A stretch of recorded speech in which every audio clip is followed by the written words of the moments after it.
वो देखिए नीचे भी टीवी है, वो तो मुझे नज़र ही नहीं आया।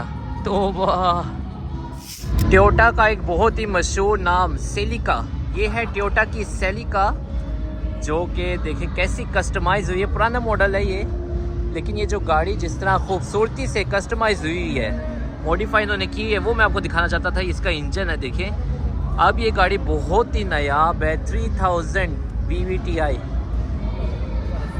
तो इस गाड़ी को मैं आपको दिखाता हूँ। इस शो में ये गाड़ी चमक रही है, देखें इसके व्हील, उसके ऊपर भी देखें सेलिका इन्होंने लिखा हुआ है, वाह। और ओवर फेंडर करके यहाँ से, और ओपन कार देखें से बनाया हुआ है सेलिका, बहुत ही खूबसूरत है ये।